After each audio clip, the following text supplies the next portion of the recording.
Allah kita Allah yang dahsyat, amin. Kiranya dari utara sampai ke selatan terdengar pujian bagi Tuhan. Di tempat ini ada juga pujian bagi Tuhan. Haleluya.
kita semua untuk masuk dalam hadirat Tuhan.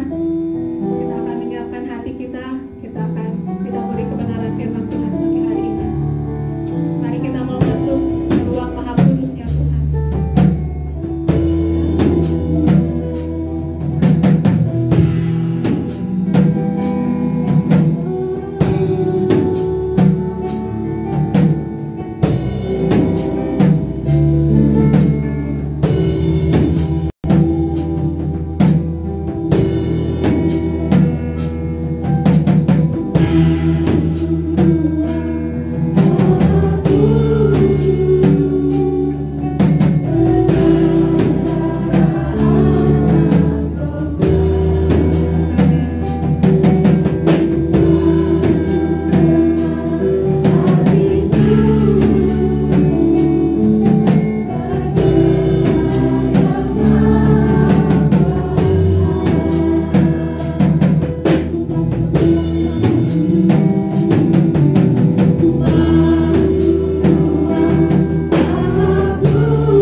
Hari Minggu, amin. Hari ini saya senang sekali 2 bulan berturut-turut diundang ke sini untuk menyampaikan firman Tuhan. Hal yang paling membahagiakan dalam hidup manusia sebenarnya adalah satu, itu bersekutu dengan Tuhan. Lihat bagian firman Tuhan yang masih berkaitan dengan ini. Kita membuka di dalam kitab Kolose. Kolose, saya akan bacakan bagian ini.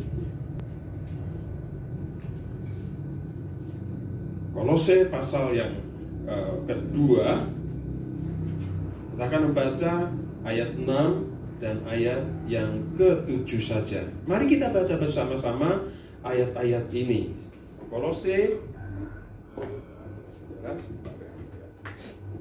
Kolose pasal yang kedua, ayat 6 dan yang ke-7. Mari kita baca 1, 2, 3. Kamu telah menerima Kristus Yesus Tuhan kita.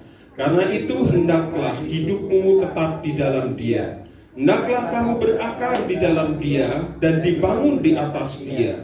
Hendaklah kamu bertambah teguh dalam iman yang telah diajarkan kepadamu, dan hendaklah hatimu melimpah dengan syukur. Kamu telah menerima Kristus Yesus Tuhan kita. Karena itu hendaklah hidupmu di dalam Dia. Hendaklah kamu berakar di dalam Dia dan dibangun di atas Dia. Hendaklah kamu bertambah teguh dalam iman yang telah diajarkan kepadamu, dan hendaklah hatimu melimpah dengan syukur. Bertumbuh dan berbuah. Bertumbuh dalam anugerah Allah. Bertumbuh di dalam anugerah Allah yang bertumbuh. Kenapa kita sudah menerima anugerah? Saudara, anugerah itu apa? Mari kita lihat bersama-sama. Anugerah adalah sesuatu yang tidak layak kita terima. Yang menerima tidak boleh, tidak layak, tidak berhak untuk meminta, dan yang memberi dia juga tidak berhak atau tidak punya kewajiban, maksud saya, untuk memberi. Ya, anugerah sesuatu memang yang diberikan cuma-cuma, itu namanya anugerah. Kalau saya memberikan masker ini kepada salah satu jemaat, saudara-saudara, yang pertama, saya tidak berhak untuk memberikannya, atau tidak punya kewajiban untuk memberikan kepada saudara. Dan saudara juga tidak bisa menuntut hak saudara untuk mengatakan, Pak, kasihkan dong itu maskernya ke saya. Saya boleh mengatakan enggak, dan saudara boleh memaksa, tetapi keputusan ada di saya. Itulah juga yang Allah berikan kepada setiap manusia ciptaannya. Ada 2 anugerah yang dikatakan, yaitu ada anugerah umum dan anugerah khusus. Anugerah umum semua orang diberi, tidak peduli dia adalah pendosa, pendusta, orang yang kacau balau, Tuhan beri. Yaitu matahari, kehidupan, Tuhan beri semuanya. Tidak beda-bedakan. Oh, Pak Yulius suci, mataharinya lebih, agak sedikit, panas-panas, dingin, suam-suam kuku gitu. Gitu. Oh, Pak Theo dosanya banyak, pasirnya panas sekali. Enggak juga. Semua sama ketika matahari menyinari manusia. Tetapi juga ada anugerah khusus, yaitu keselamatan. Keselamatan itu Allah tidak berhak memberikan kepada kita. Sejak manusia jatuh di dalam dosa, apapun yang dibuat manusia itu tidak akan pernah membersihkan dosanya. Mau sholat yang sudah diberi kepada kita, bahwa Allah minta pertanggungjawabannya. Dan yang lalu saya mengatakan, memang keselamatan itu adalah gratis, tetapi harus dikerjakan.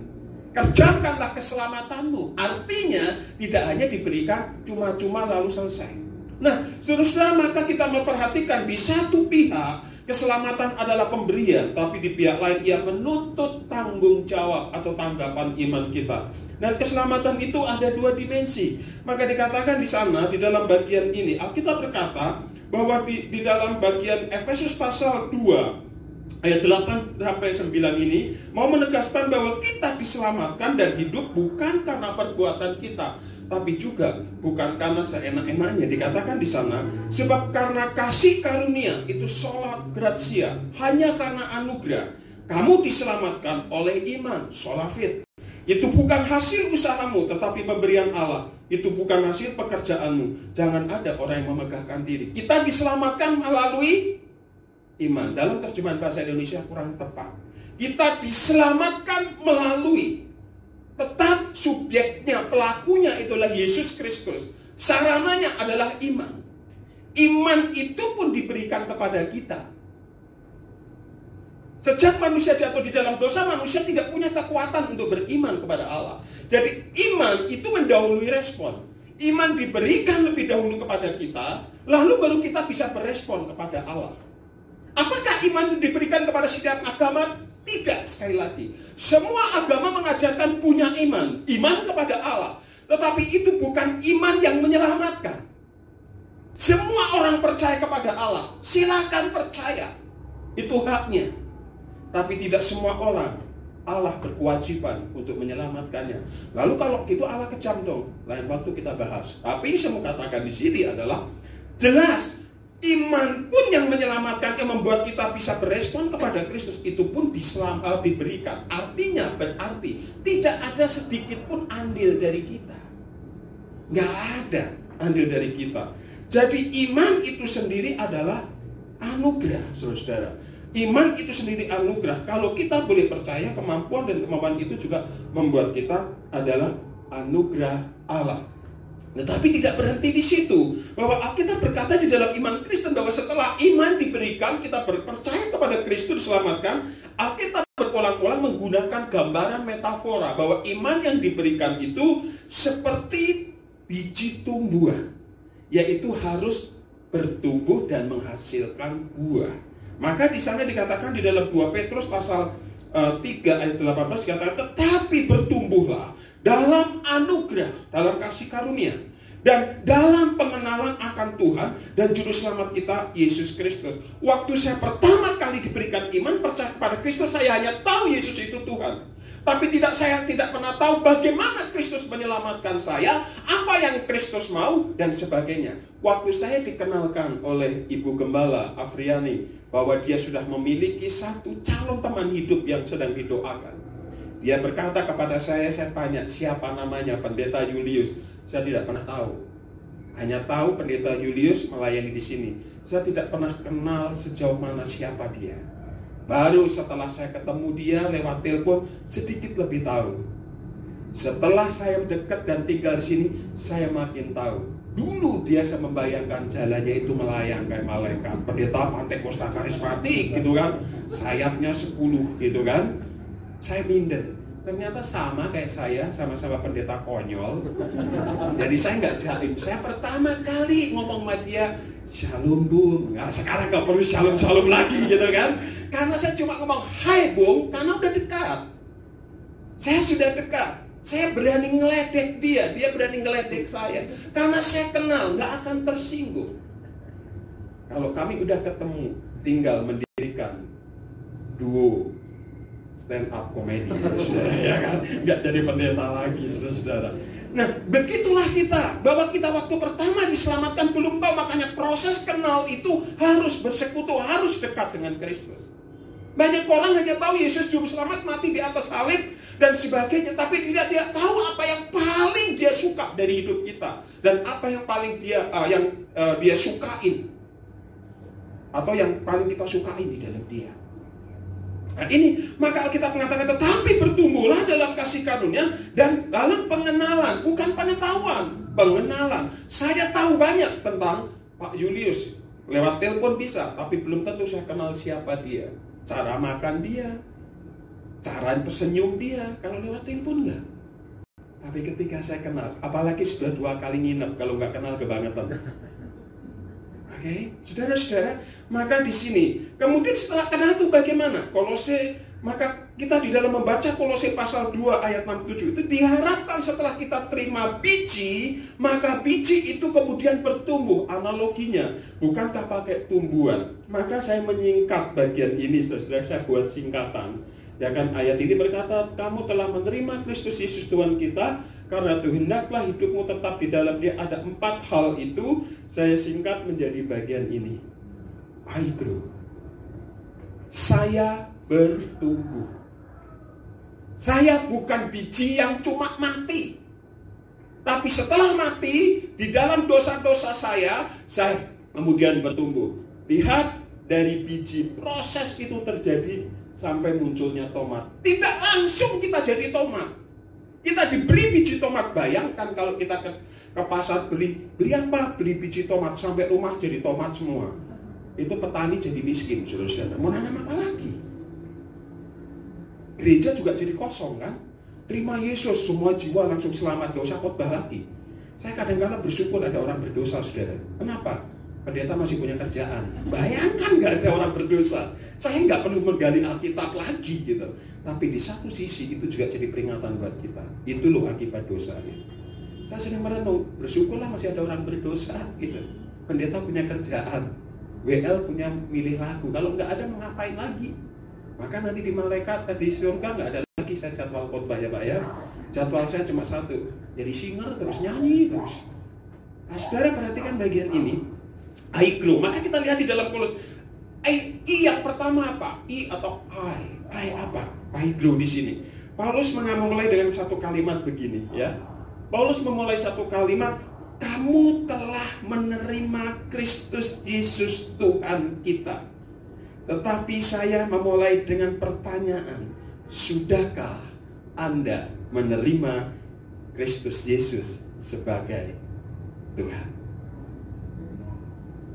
Ini pertama pertanyaan saya. Saya menuntut saudara bertumbuh, berbuah. Tapi pertanyaan saya, sudah terima biji itu belum? Nah, saudara, mari kita lihat bagian ini. Kalau belum menerima Tuhan Yesus, menerima benih iman, bagaimana mau bertumbuh? Kalau saudara belum menerima anugerah Allah itu, gimana mau bertumbuh anugerah itu? Kalau sekarang kita mengatakan bahwa saya sudah menerima Kristus Yesus Tuhan kita dan Juru Selamat dalam Yesus Kristus, coba hitung tadi saya katakan. Ada berapa ini kata hendaklah? Ini sudah saya tolong, jadi nggak udah pusing. Ada berapa? 4 kali. Jadi saudara boleh mengatakan kepada saya, Pak, saya sudah terima Tuhan Yesus sejak lahir. Oke, saya nggak bisa mengelak karena nggak kelihatan. Saya nggak bisa mengatakan saudara bohong. Tapi coba cek apakah ada 4 hal ini. Alkitab mengatakan setelah kita terima Tuhan Yesus, itu konsekuensi bahwa setiap orang yang menerima Kristus dia harus grow. Grow-nya ditandai dengan 4 itu. Menurut nasihat Paulus dikatakan begini, hendaklah hidupmu tetap di dalam Dia. Itu yang pertama. Hendaklah hidupmu tetap di dalam Dia. G yang pertama. Aku telah menerima Kristus. Setelah aku terima Kristus, maka mulai bertumbuh. Pertumbuhan diawali dari yang pertama apa? Grow down into Him. Tetap di dalam Dia. Dalam bahasa asli dikatakan, aku berjalan di dalam Dia. Kalau kemarin kata berlari, aku tetap ada di track jalur perlombaan itu. Nggak kemana-mana. Karena aku sedang berlomba, aku tidak ada di jalur perlombaan kuda. Aku tidak ada di jalur perlombaan mobil. Aku berada dalam perlombaan lari yang diwajibkan kepada saya. Itu di dalam kitab Ibrani. Menurut saya hal ini menarik. Dikatakan, kamu telah menerima Kristus, menerima Yesus Kristus Tuhan, karena itu hendaklah hidupmu tetap di dalam Dia. Saudara perhatikan perkataan menerima. Perkataan menerima justru sangat bertolak belakang pengertiannya dengan berikut. Kalau dikatakan begini, saya sudah menerima uang dari Pak Julius. Pesan Pak Julius bilang apa? Pak Theo, ini sudah saya kasih uang. Hendaklah uang itu kamu simpan baik. Jangan sampai hilang. Begitu bukan? Uang itu tetap di dalam kantongmu. Pak Julius tidak mengatakan hendaklah kamu tinggal di dalam uang itu. Begitu bukan? Tetapi Yesus mengatakan apa? Paulus mengatakan apa? Kamu telah menerima Yesus Kristus Tuhan kita, mestinya berbunyi hendaklah Yesus tetap di dalam kamu. Benar nggak? Ayo saya ajak mikir. Katanya di sini kalau suruh diajak tanya jawab suka pada jadi bisu semua, gitu kan? Jadi bisu semua. Enggak berani ngomong ya saudara-saudara ya. Nah, namun mengapa justru dikatakan hendaklah kamu tetap di dalam Dia? Kita mengeksposisi ayat ini. Aliasnya dibalik. Itu berarti menerima Tuhan Yesus tidak sama dengan menerima uang. Banyak orang berpikir bahwa setelah menerima Yesus selesai. Karena Yesus tinggal di dalam hidup saya. Iya, Yesus tinggal di dalam hidup kita nggak kemana-mana. Tapi kita yang kemana-mana ninggalin Yesus. Yesus tetap ada di sana, maka kita yang punya potensi meninggalkan Dia, jangan sampai kita tetap menjumpai Dia, tinggal di dalam Dia. Menerima Yesus berarti Dia mengurung kita, bukan. Kamu telah menerima Kristus Yesus Tuhan kita, hendaklah kamu tetap tinggal di dalam Dia. Nah, saudara, kita ditolong di dalam Yohanes pasal 15 ayat 1-8. Kalau saudara perhatikan di sana, ketika Tuhan Yesus berbicara tentang pokok anggur, ya, tentang pokok anggur, saudara akan menjumpai kalimat-kalimat yang baik sekali di sana. Ya, saya perhatikan, saudara, di dalam ayat 1-8 ketika Yesus berbicara tentang pokok anggur, di situ sampai 4 kali Yesus berkata begini, tinggallah di dalam aku dan aku di dalam kamu. Barang siapa tinggal di dalam aku dan aku di dalam dia, ia berbuah banyak. Sebab di luar aku kamu tidak bisa berbuat apa-apa. Jikalau kamu tinggal di dalam aku dan firmanku tinggal di dalam kamu, mintalah apa saja yang kamu kehendaki dan kamu akan menerima. 4 kali di sana Yesus berkata, hendaklah kamu tinggal di dalam aku dan aku di dalam kamu. Berulang kali ini dikatakan. Dengan demikian kalau kita mau mengerti apa artinya menerima Kristus, kita harus mulai dengan kalimat aku ada di dalam Dia dan Dia di dalam aku. Ya, jadi saudara menerima Kristus bukan berarti Kristus cuma di dalam aku saja. Oke? Melainkan aku di dalam Dia, aku di dalam Dia dan Dia di dalam aku. Saudara, tadi saya sudah pecahin gelas satu. Ya, saudara ya. Saudara lihat ini. Ada satu air. Ya, saya taruh di sini. Saya mau tanya pada saudara, ini ilustrasinya. Saudara, ini salah ya. Sudah lihat nih. Saya taruh ya. Oke. Sudah lihat? Apakah batu itu di dalam air? Ada yang nggak lihat? Batu ini di dalam air nggak? Iya. Yang pasti bukan di dalam wine. Bukan anggur ya. Lalu pertanyaan kedua, saudara, air di dalam batu nggak? Batu di dalam air? Hah? Iya. Air di dalam batu nggak? Tidak. Batu itu tidak di dalam air, tetapi air di dalam batu. Banyak orang yang ada di dalam gereja melayani Tuhan sebagai pendeta, ya saudara, ini seperti batu di dalam air. Kenapa saudara? Semua aktif di gereja tetapi hanya di luar, tidak meresap sehingga hidupnya tidak bertumbuh. Hatinya keras, pikirannya keras, hidupnya keras. Tidak pernah, kalau Yesus mengatakan akulah air hidup, air hidup itu tidak pernah mengalir karena kekerasan hati kita. Berapa banyak orang sudah tahu bahwa tidak mengampuni itu berdosa, dia tetap mengatakan, enggak, yang salah dia kok. Berapa banyak orang mengatakan bahwa kamu berzina itu dosa, enggak, dia mulai dulu kok. Kalau dia enggak mulai berselingkuh, saya enggak akan berselingkuh. Berapa banyak orang mengatakan dia utang nggak bayar-bayar, mengatakan, kan saya udah bilang nanti kalau punya uang. Dia hatinya keras, ngegas terus. Sehingga di dalam Yohanes dikatakan, dalam hatinya tidak akan pernah mengalir aliran-aliran hidup, yaitu Roh Kudus. Berapa banyak? Mungkin juga saya dengar firman Tuhan tiap minggu seperti batu itu. Dia ada di dalam gereja, dia mengatakan percaya Yesus, dia dekat dengan firman Tuhan, tidak merubah hidupnya. Ini yang dikatakan Kristus ada di dalam dia, tapi dia tidak di dalam Kristus. Setelah hari ini yang datang, saya sudah jadi orang Kristen 5 tahun, 10 tahun, 15 tahun. Mengampuni saja susah, meninggalkan kebiasaan buruk saja susah. Inilah sampai kapanpun. Kalau Roh Kudus tidak mengalir dari aliran hidup kita, bukankah itu tanda bahwa kita belum menerima Kristus, sehingga kita tidak bertumbuh? Mulai dari awal lagi. Kenapa nggak bisa grow? Karena belum terima Kristus. Saudara-saudara dikasih Tuhan. Jadi, kalau saya perhatikan sekarang yang kedua, sudah lihat, ya. Yang kedua, ya. Saya terpaksa tadi gambar, saya takutnya di belakang nggak lihat. Ya, saudara perhatikan. Saya lihatnya apa? Kapas. Saya masukkan ke air. Oke, saudara perhatikan ya. Pertanyaan, apakah kapas ini di dalam air? Iya. Oke. Air di dalam kapas? Iya, tapi pertanyaannya belum selesai. Apakah karena air di dalam kapas, maka kapas di dalam air? Ataukah karena kapas di dalam air, maka air di dalam kapas? Yang pertama atau yang kedua? Ayo pikir baik-baik. Yang pertama atau yang kedua? Yang kedua, benar. Karena kapas ada di dalam air, baru air di dalam kapas. Karena saya ada di dalam Kristus, maka Kristus ada di dalam saya. Kenapa air bisa ada di dalam kapas? Karena kapas itu lembut. Maka ada lagu mengatakan hatimu selembut sutra.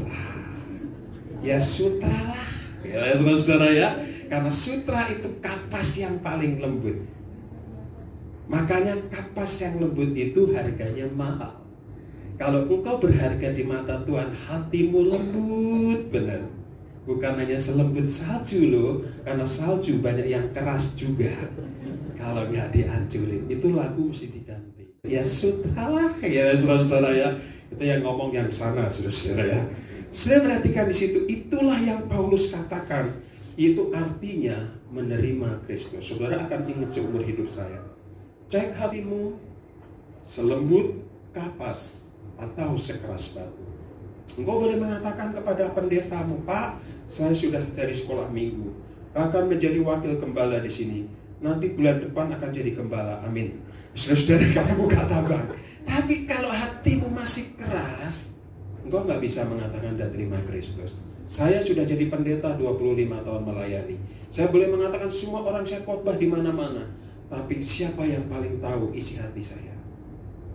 Betul? Ini masalah kejujuran diri sendiri di hadapan Tuhan. Cek hatimu.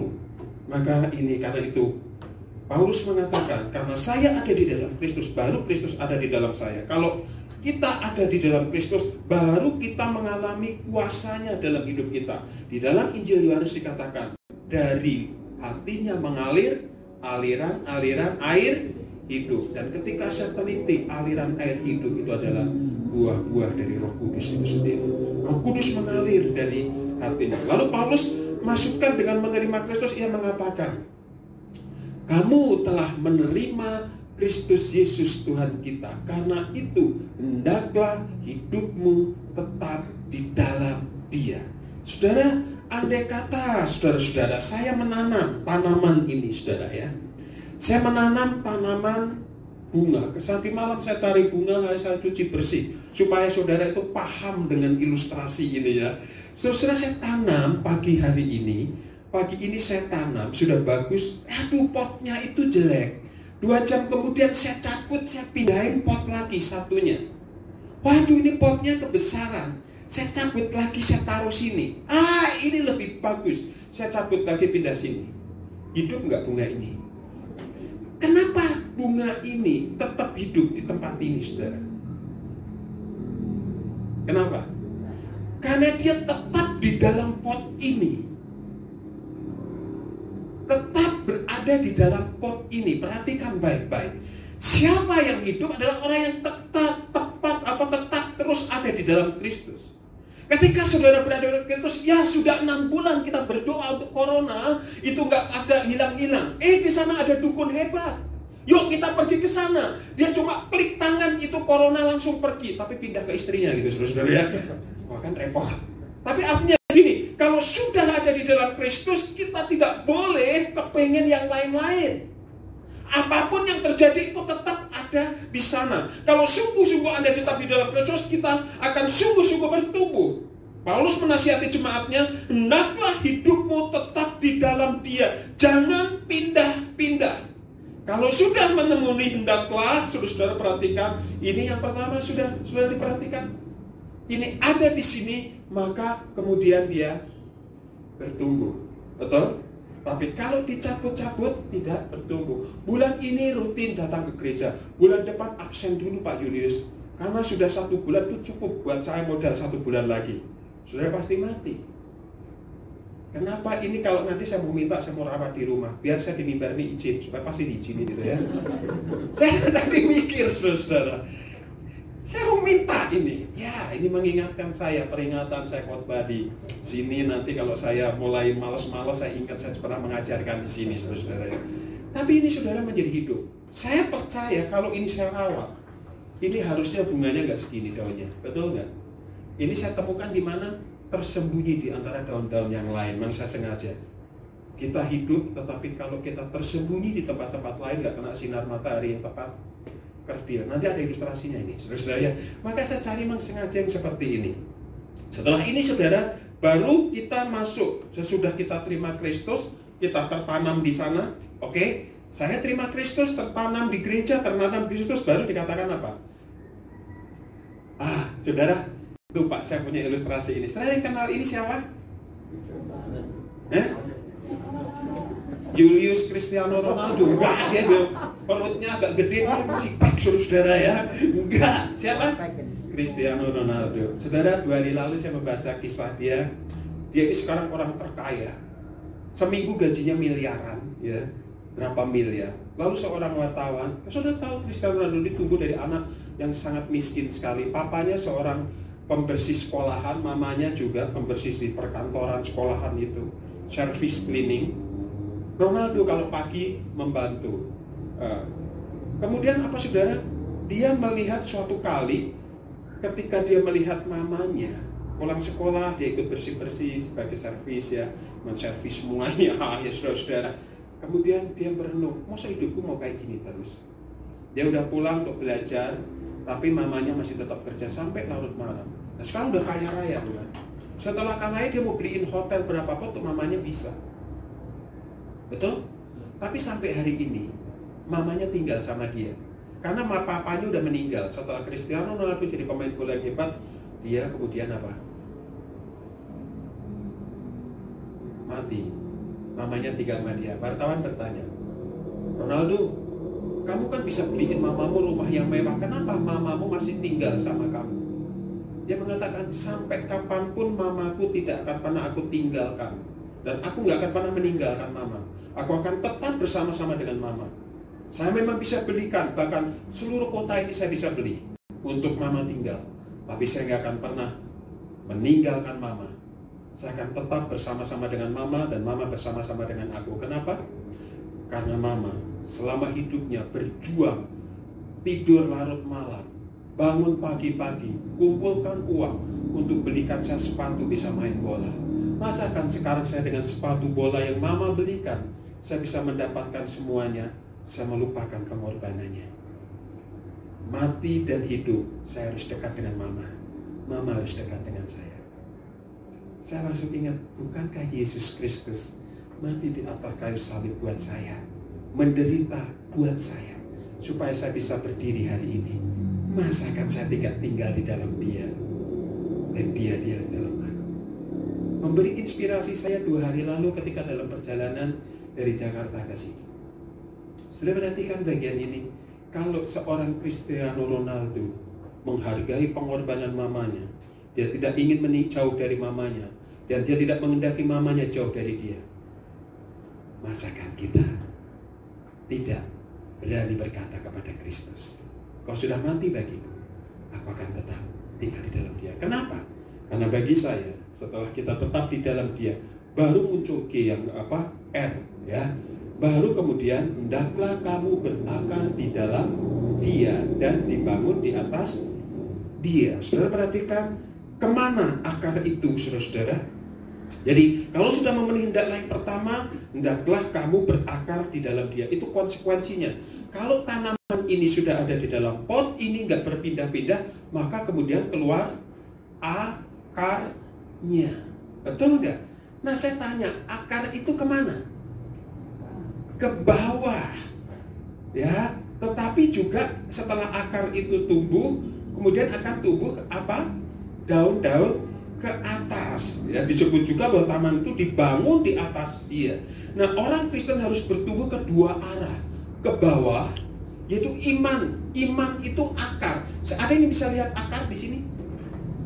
Nggak ada. Tak seorang pun bisa melihat seberapa dalamnya iman kita. Seberapa besar iman saya, iman Pak Julius. Tapi orang bisa mengukur kehidupannya yang di luar. Kita nggak tahu berapa banyak akar di sini. Kecuali saya perlihatkan kepada saudara, ini akarnya udah tua, tapi daunnya masih segini. Sudah lihat di sini?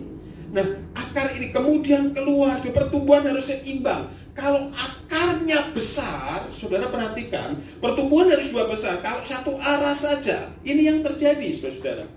Sudah perhatikan, kan ini harus 2, naik dan atas, ya. Nah, kalau akarnya itu pendek, tapi daunnya besar, kalau ini akarnya besar-besar, daunnya segini, maka ini aneh, jebol, saudara. Tumbang. Apa kalau ini pohonnya besar, akarnya kecil? Tapi sebaliknya, saudara perhatikan, kalau akarnya itu besar, daunnya kecil, apa yang terjadi? Bonsai. Saudara, yang pertama ini, saudara, banyak orang Kristen itu aktif di gereja, kelihatan doa pagi rajin, pelayanan rajin, besuk rajin, semua rajin, tapi mudah sekali ada masalah, tumbang. Ditegur gembalanya sedikit, tersinggung, diingatkan kenapa terlambat, besok gak datang, tapi aktif, tumbang, karena akarnya tidak kuat. Tetapi sebaliknya, dia rajin benar, setia, ditegur tetap setia, diingetin iya, tapi nggak menghasilkan apa. Suruh pelayanan nggak mau, suruh besuk nggak mau. Pokoknya saya hanya ingin taat, setia, ikut Tuhan saja. Ini seperti ini, saudara, nggak menghasilkan buah. Saudara sudah bergereja berapa lama? Ini seperti ini. Ini pertumbuhannya nggak wajar. Akarnya bagus sekali, tapi pohonnya segini. Saya rasa ini bunga bonsai yang akan saya bawa, saudara. Semoga dengan saya nanti daunnya jadi besar. Karena di sini Pak Julius nggak urus terlalu banyak. Biar saya yang urus, terlalu sibuk urus jemaat. Saya kan nggak urus siapa-siapa, saudara-saudara, ya. Sudah perhatikan di situ. Jadi ini namanya bonsai. Banyak orang Kristen seperti itu. Sudah lama menjadi Kristen, tetapi tidak mengalami. Sudah lama jadi Kristen, tidak terlibat pelayanan. Sudah lama jadi orang Kristen, tidak mau PI, tidak mau bersaksi. Saudara perhatikan di bagian ini. Jadi bahkan sejak dibaptis, ia cuma bisa doa Bapak kami. Yang lain tidak bisa doa. Suruh doa makan saja, jangan saya gak bisa doa. Loh, gak bisa doa, tapi bisa minta mobil sama Tuhan. Beda, saudara. Dikatakan Paulus, hendaklah kamu berakar di dalam Dia dan dibangun di atas Dia. Pertumbuhan harus 2 arah. Iman yang tidak kelihatan itu harus semakin kokoh di dalam. Dan begitu juga keyakinan iman itu kelihatan. Apakah saudara percaya pada Yesus? Itu akan kelihatan pada waktu saudara menghadapi masalah. Berserah kepada Kristus atau berserah kepada yang lain. Jadi, saudara perhatikan, maka kemudian akan muncul ini. Nah, saudara, Di dalam iman itu, inilah kasih, semuanya ini buah-buahnya ada ini. Semakin ini lengkap, semakin kuat terpancar di dalam. Ada firman Tuhan, ada tubuh Kristus ini bergereja. Dia tidak akan meninggalkan persekutuan-persekutuan, tapi dia juga mission of Christ. Dia bertumbuh dalam firman Tuhan. Dia bertumbuh dalam persekutuan. Dia bertumbuh dalam menjalankan misi Allah. Dia mendapatkan begitu banyak anugerah Allah. Maka dia di situ muncul. Berapa banyak orang Kristen menyadari hatinya memeriksa dengan ini. Yang selalu dia periksanya lah, saya sudah terlibat apa di gereja dan sebagainya. Nah, saudara-saudara, ini yang kalau kita sudah mengalami keduanya, baru kita memasuki hendaklah yang ketiga, saudara-saudara. Nah, kalau akar saudara sudah kuat, mulai tumbuh tanaman, maka di situ boleh dikatakan, saudara, dikatakan, hendaklah kamu bertambah teguh dalam iman yang diajarkan kepadamu, yaitu firman Tuhan. Obey, taat. Kita tiap minggu dengar firman Tuhan, dilakukan enggak? Itu konsekuensi logis. Kalau itu akarnya sudah kuat menimbulkan, maka dia menjadi satu bunga hidup. Saudara lihat, seindah apapun bunga ini, nggak ada artinya. Nggak ada artinya. Ini hanya pajangan. Dicabut mudah, dibuang orang juga mudah. Ini nggak ada gunanya. Terus sampai nanti 20 tahun, 30 tahun ya akan gini terus. Tapi 30 tahunnya akan datang bunga ini. Kalau dia masih hidup, mungkin sudah ganti pot, karena sudah semakin besar. Beda indah. Banyak orang Kristen seperti ini. Dia hanya indah di dalam ruangan gereja. Saya lihat saudaramu jadi yang mana. Sekarang mungkin ini lebih indah. Tapi tunggu, dia akan tidak pernah berubah. Ya kan saya meneladani Yesus dari dulu sekarang dan selamanya nggak berubah. Ya. Saudara mulai hari ini coba lihat. Saudara-saudara, apakah sungguh kalau saudara ingin bertumbuh, saudara sudah mengakar dengan gereja ini kuat, saudara sudah mulai menumbuhkan ini, mulailah sekarang tiap hari minimal bangun 5 menit saja sebelum semua pergi. Hai bapak-bapak, ajaklah istri dan anakmu berdoa bersama-sama. Nyanyi satu lagu saja. Nyanyi lagu satu saja yang pendek. Haleluya 12 kali. Diulang 12 kali. Panjang saudara ya. Nyanyi satu lagu, bapaknya baca firman. Kami lakukan selama 6 bulan ini full dengan anak istri saya. Dulu kalau saat teduh malam. Dulu kalau family altar seminggu cuma berapa kali. Sekarang kami tiap hari. Ternyata ada kekuatan yang baru. Kita nggak tahu nyawa kita diambil corona kapan. Tapi saya sudah mempersiapkan mereka berdua. Kapanpun saya mati, kapanpun kamu mati, kita mati sedang ada di dalam Kristus. Amin. Setelah berani mulai besok pagi berakar dalam firman. Gak usah panjang-panjang karena nanti mau sekolah 5 menit. Oh ternyata masih enak. Bangunnya agak dipagiin, tambah 5 menit. Bisa 10 menit lama-lama saudara. Gak mungkin 24 jam sudah mesti kerja ya. Cukuplah setengah jam.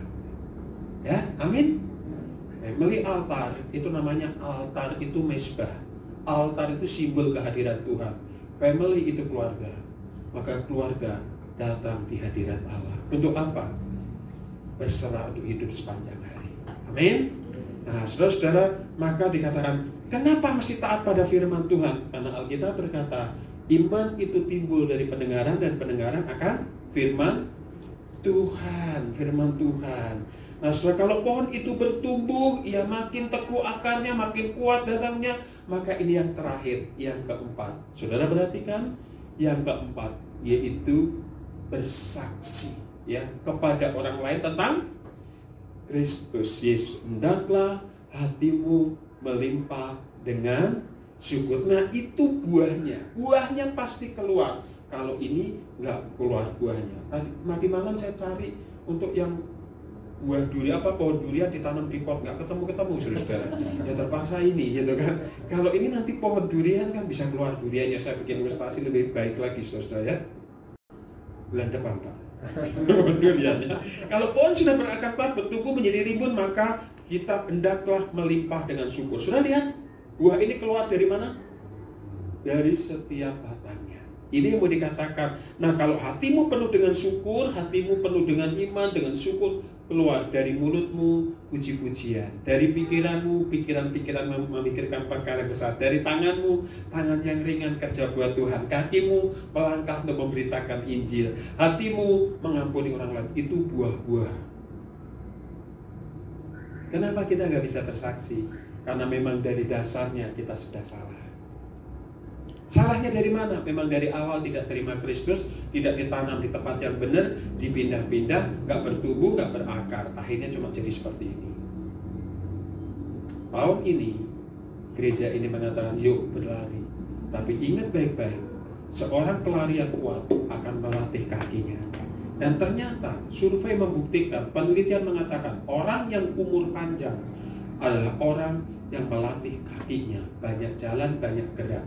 Nanti pada waktu tua, dia nggak akan pikun, dia nggak akan lemah. Oma, saya baru tahu umurnya udah sedemikian, lihat, masih gagah. Pasti dulu senang jalan. Tahu senang jalan, senang lari-lari.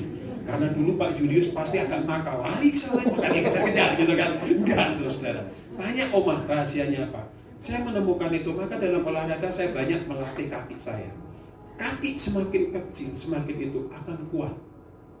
Nah, survei lagi membuktikan kenapa orang tua itu paling susah minum.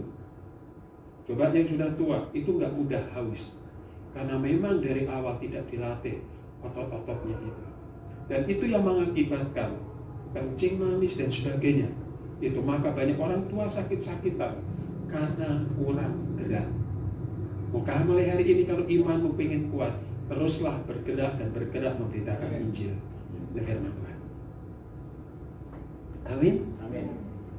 Jadi dimulai dari paling dasar. I grew. Pertama, aku terima Kristus. Setelah aku terima Kristus, aku tinggal di dalam Kristus. Aku bukan seperti batu, tapi aku seperti kapas. Setelah aku tinggal, pasti keluar akar. Bukan hanya akar, tapi juga ranting-ranting dan pohon. Setelah itu, aku akan makin kuat karena disiram. Baru aku menghasilkan buah. Oke? Nah, sekarang yang terakhir sebagai penutup, saudara. Maka di sini dikatakan, ya, jadi orang lain itu melihat kita itu Kristus. Ketika lihat, kok hidupmu kayak gini ya, seperti Kristus yang dilihat. Betul? Orang lihat di dalam diri kamu setan atau Kristus? Hah? Wah, hidupnya kayak setan loh. Enggak dong.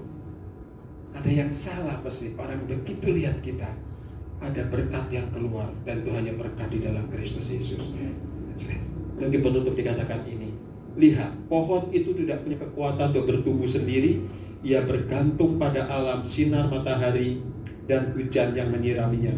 Kita hanya bertumbuh karena kuasa dari atas, kuasa Roh Kudus yang membuat kita bertumbuh. Maka ini menjadi sesuatu yang penting sekali. Kita bergantung kepada Roh Kudus untuk bertumbuh. Kita bergantung kepada Allah. Kita bergantung kepada pengembalaan. Kita bergantung untuk persekutuan dengan gereja. Tak seorang pun bisa hidup sendirian. Maka mulailah selalu ingat, jadilah kapas dan jangan batu. Lembutkanlah hatimu, minta Roh Kudus melembutkan, supaya engkau boleh tinggal di dalam dia, dia tinggal di dalam kamu. Sehingga kemudian dari itulah kita bisa keluar akar. Orang nggak perlu lihat iman kita sebesar biji apa, tapi orang bisa mencerminkan biji itu akan memperlihatkan pohonnya. Kalau kita menanam biji durian, nggak mungkin keluar pohon toki, nggak mungkin, pasti durian yang kuat. Semakin akar kuat, semakin pohon kuat, dan itulah yang akan menghasilkan buah. Kiranya Tuhan menolong bagi kita semua supaya kita makin bertumbuh di dalam Kristus. Bapak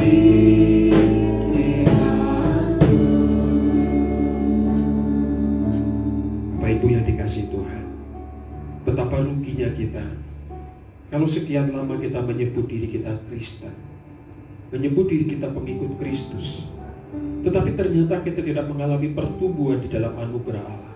Menjadi Kristen itu sendiri bukanlah pilihan kita, tapi anugerah Allah. Barangkali kita mengatakan, aku sudah menerima Kristus Yesus Tuhan kita.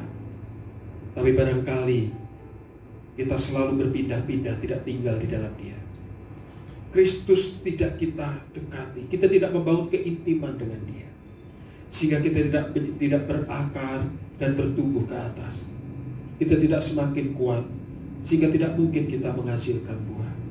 Tapi maukah pagi hari ini Engkau kembali melihat hatimu? Barangkali hatimu sekeras batu yang ada di dalam air kehidupan, sehingga Kristus tidak engkau biarkan masuk. Kristus terus berada di luar. Bahkan engkau pun tidak membiarkan dirimu masuk di dalam Kristus. Mari langkah yang paling awal. Berikan kesempatan Kristus masuk di dalam hati kita. Dan kita memohon kekuatan Roh Kudus untuk kita berakar, bertumbuh di dalam Dia. Berakar ke bawah, bertumbuh ke atas.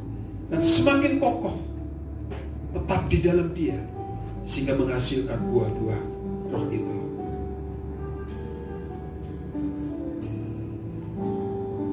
Mari masuk ya Yesus. Mari masuk, inilah doa kami Tuhan. Mari masuk hatiku ya Yesus, datang sekarang.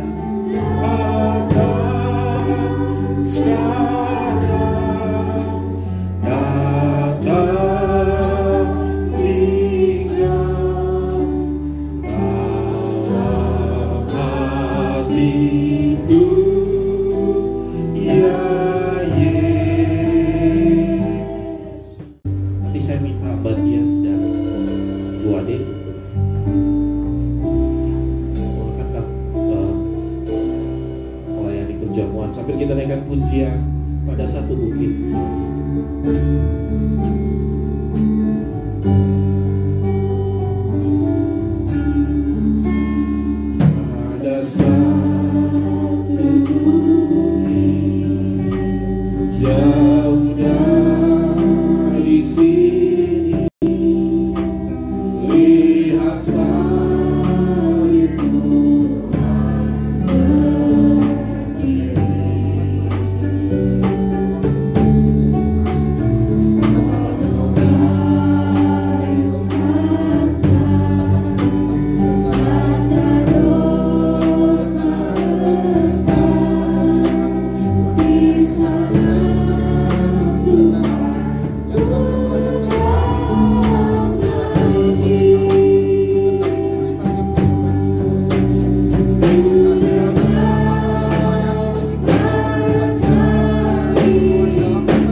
Pada satu bukit jauh dari sini, lihat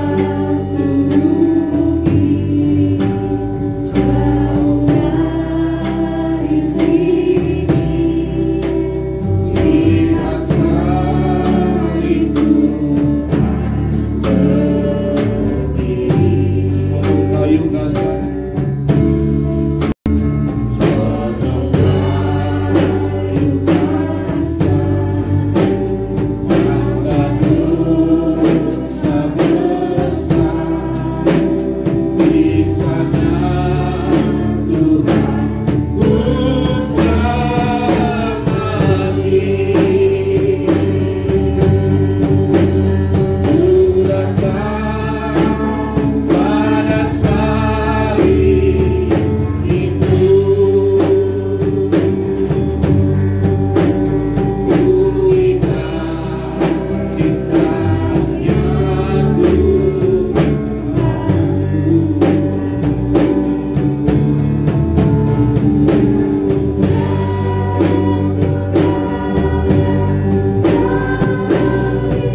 kita menerima tubuh dan darah Yesus. Mari kita dengarkan firman Tuhan. Saya akan baca dari Yohanes 6 ayat 53 sampai dengan 58. Maka kata Yesus kepada mereka, Aku berkata kepadamu, sesungguhnya jikalau kamu tidak makan daging anak manusia dan minum darahnya, kamu tidak mempunyai hidup di dalam dirimu. Barang siapa makan dagingku dan minum darahku, ia mempunyai hidup yang kekal, dan aku akan membangkitkan dia pada akhir zaman. Sebab dagingku adalah benar-benar makanan, dan darahku adalah benar-benar minuman. Barang siapa makan dagingku dan minum darahku, ia tinggal di dalam aku, dan aku di dalam dia. Sama seperti Bapa yang hidup mengutus aku, dan aku hidup oleh Bapa. Demikian juga barang siapa yang memakan aku akan hidup oleh aku. Inilah roti yang telah turun dari surga, bukan roti seperti yang dimakan nenek moyangmu dan mereka telah mati. Barang siapa makan roti ini, ia akan hidup selama-lamanya.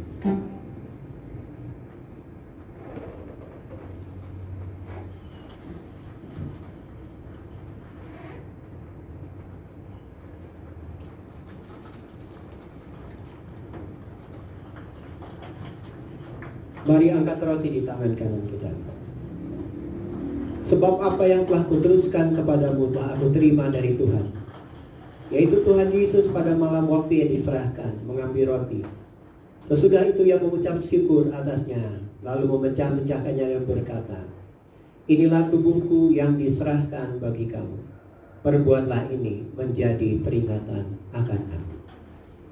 Di dalam nama Tuhan Yesus Kristus, mari kita makan.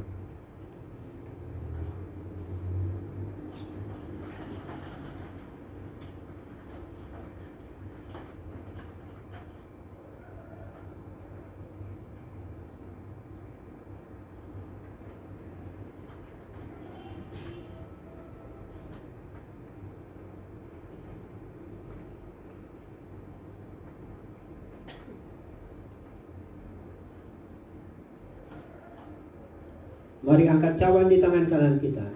Cawan ini adalah perjanjian baru yang dimeteraikan oleh darahku. Perbuatlah ini setiap kali kamu meminumnya menjadi peringatan akan aku.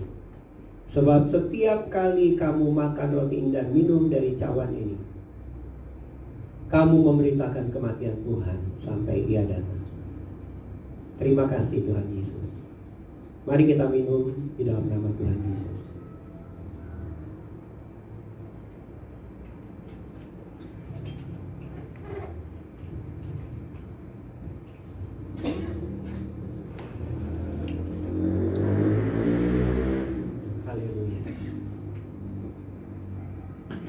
Bapa di dalam surga, kami mengucapkan syukur dan kami berterima kasih untuk tubuh dan darah. Kami mengatakan Engkau baik bagi kami. Kami tidak layak menerima kasih karunia Tuhan. Dan Engkau pun Tuhan tidak berkewajiban untuk memberikan kasih karunia itu kepada kami. Tetapi hari ini kalau kami ada sebagaimana kami ada, kami percaya bahwa kematian Yesus di kayu salib adalah untuk menghancurkan kuasa dosa. Supaya kami yang tidak bertumbuh dapat bertumbuh di dalam Tuhan. Kami yang tidak berakar, kami berakar di dalam Tuhan. Kami yang tidak berjalan di dalam Tuhan, kami dapat berjalan di dalam Tuhan. Dan kami menerima kasih karunia-Mu Tuhan. Tolong kami untuk kami tidak melihat kepada diri kami sendiri, kemampuan kami, kebisaan kami, atau apapun yang kami punya. Tetapi biarlah kami memandang kepada Engkau. Di firman-Mu dikatakan bahwa hukum Taurat datang oleh Musa, tetapi kasih karunia dan kebenaran datang oleh Tuhan kami Yesus Kristus. Tuhan, kami tidak mampu. Hamba-Mu dan semua kami di sini, termasuk hamba-Mu Pendeta Theophilus Sudari dan semua kami, tidak ada yang mampu di hadapan Engkau. Tapi sebagai jemaat, hari ini kami mau terima kasih karunia Tuhan. Sebagai orang-orang yang dilimpahi kasih karunia, kami mau terima kasih karunia. Terima kasih Tuhan Yesus, karena firman pada hari ini boleh mengingatkan kami semua, di dalam Kristus kami bertumbuh. Sehingga pada akhirnya orang akan melihat Kristus di dalam kami dan kami di dalam Kristus. Bapa di dalam surga, inilah kami sudah menerima tubuh dan darah Tuhan. Kami percaya kuasa daripada perjamuan Tuhan ini akan menjadi berkat di dalam kehidupan setiap kami. Kami tidak pulang dengan keadaan yang sama. Sebentar kami akan memberikan persembahan syukur kami. Berkatilah ya Tuhan apa yang kami persembahkan, yang juga adalah berkat yang berasal daripada Engkau. Demi nama Tuhan Yesus Kristus kami berdoa dan kami mengucapkan syukur. Amin. Silakan duduk. Tuhan,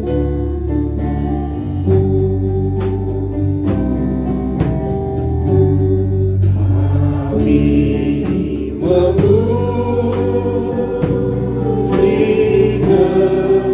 kebesaran Engkau ajaib Tuhan. Ajaib Tuhan, ini syukur kami Tuhan. Ajaib Tuhan, katakan kami memuji kebesaran-Mu Tuhan. Memuji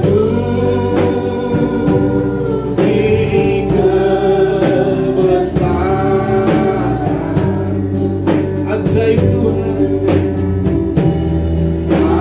Ajaib Tuhan.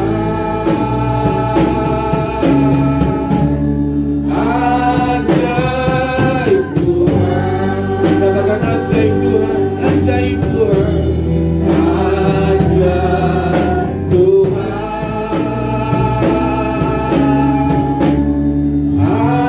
Ajaib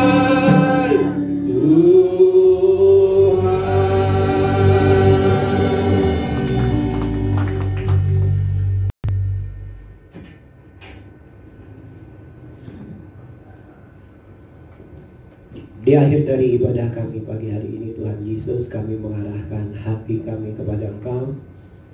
Dengan iman kami mau terima berkat. Tuhan memberkati Engkau dan melindungi Engkau. Tuhan menyinari Engkau dengan wajahnya dan memberi Engkau kasih karunia. Tuhan menghadapkan wajahnya kepadamu dan memberi Engkau damai sejahtera. Di dalam nama Bapa, Putra dan Roh Kudus, di dalam nama Tuhan Yesus Kristus, semua yang percaya dan diberkati sama-sama katakan amin. Selamat pagi Tuhan.